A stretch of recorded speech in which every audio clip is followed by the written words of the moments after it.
प्यारे विद्यार्थियों, कैसे हो आप? आशा करता हूँ आप बहुत अच्छे होंगे। आइए अब हम अपना अध्याय प्रारंभ करते हैं। हमारे अध्याय का नाम है अपादान कारकम। अपादान कारक, जिससे कोई वस्तु अलग होती है उसे अपादान कारक कहते हैं। जैसे वृक्ष से पत्ते गिरते हैं। यहाँ वृक्ष से पत्ते अलग हो रहे हैं, इसलिए वृक्ष अपादान कारक है। अपादान कारक का चिन्ह से अलग होने के अर्थ में है। अपादान कारक को पंचमी विभक्ति द्वारा प्रकट किया जाता है। वृक्षात् पत्राणि पतन्ति। प्यारे विद्यार्थियों, हमें स्मरण रखना है कि अपादान कारक अर्थात पंचमी विभक्ति और अपादान कारक का जो चिन्ह होता है वह होता है से, और से किस में? अलग होने के अर्थ में।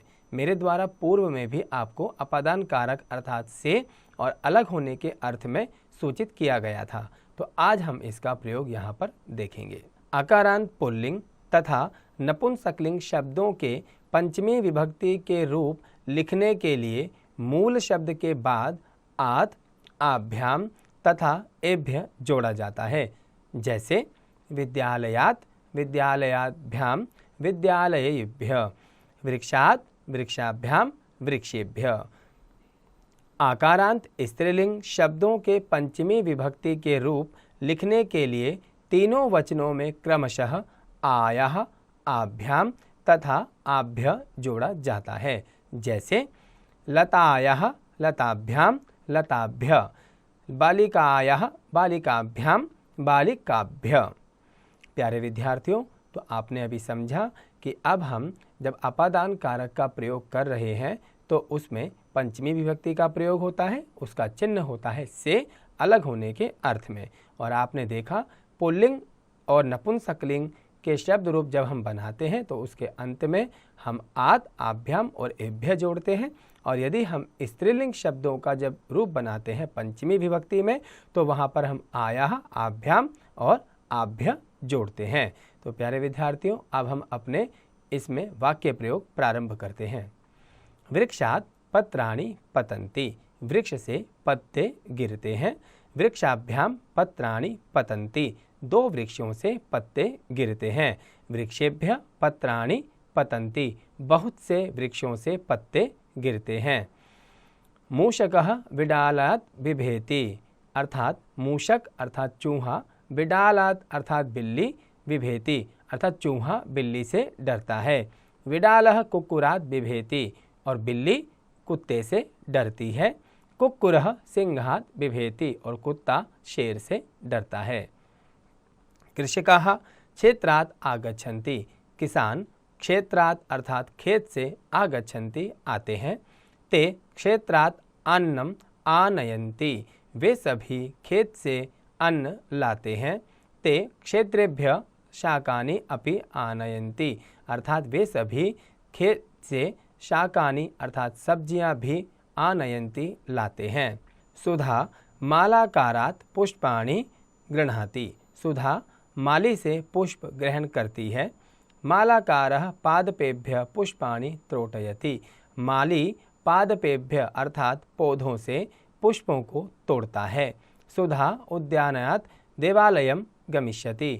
सुधा उद्यानात् अर्थात बगीचे से देवालयम अर्थात मंदिर गमिष्यति जाएगी। नगरात् बहि उद्यानम अस्ति। नगर से बाहर एक उद्यान अर्थात बगीचा है। वृक्षेभ्य पक्वानि फलानि पतन्ति। वृक्षों से पके हुए फल गिरते हैं। उद्यान रक्षकः फलानि उद्यानात् आपणं नेष्यति। उद्यान रक्षकः अर्थात जो बगीचे की रक्षा करने वाला है वह फलानि उद्यानात् फलों को उद्यान से, बगीचे से, आपणम अर्थात दुकान पर या बाजार में नेष्यति ले जाएगा।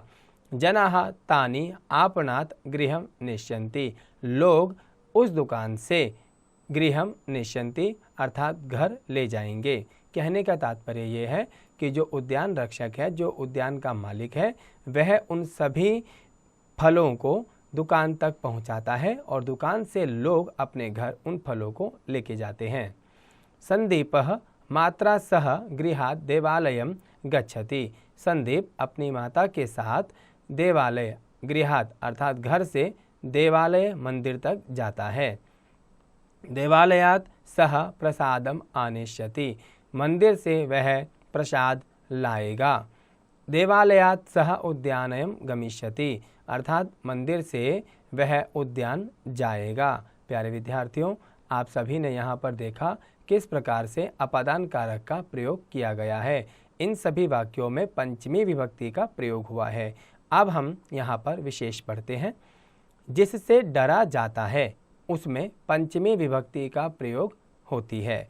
जैसे बालकाः सिंगात बिभेति, ये कहना चाहता है कि जब हम किसी वाक्य का प्रयोग करते हैं और उसमें जो कोई किसी से डर रहा है, जैसे हमने उदाहरण देखा था कि चूहा बिल्ली से डरता है और बिल्ली कुत्ते से डरती है और कुत्ता शेर से डरता है।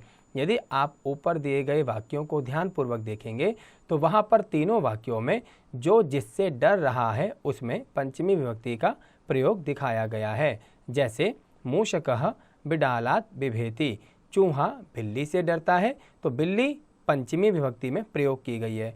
और बिल्ली जब कुत्ते से डरती है तो कुत्ता अर्थात कुक्कुरात अर्थात जो कुत्ता है वह पंचमी विभक्ति में प्रयोग किया गया है। और जब कुत्ता सिंह अर्थात शेर से डरता है तो शेर के लिए वहाँ पर पंचमी विभक्ति का प्रयोग किया गया है। कहने का तात्पर्य है कि जब हम किसी वाक्य में किसी डरने वाले वाक्य का प्रयोग करते हैं तो वहाँ पर जिससे डरा जाए उसमें पंचमी विभक्ति का प्रयोग करेंगे। प्यारे विद्यार्थियों, मैं आशा करता हूँ कि आपको यह पाठ समझ आया होगा। आप सभी अपादान कारक अर्थात पंचमी विभक्ति का प्रयोग जरूर कीजिएगा।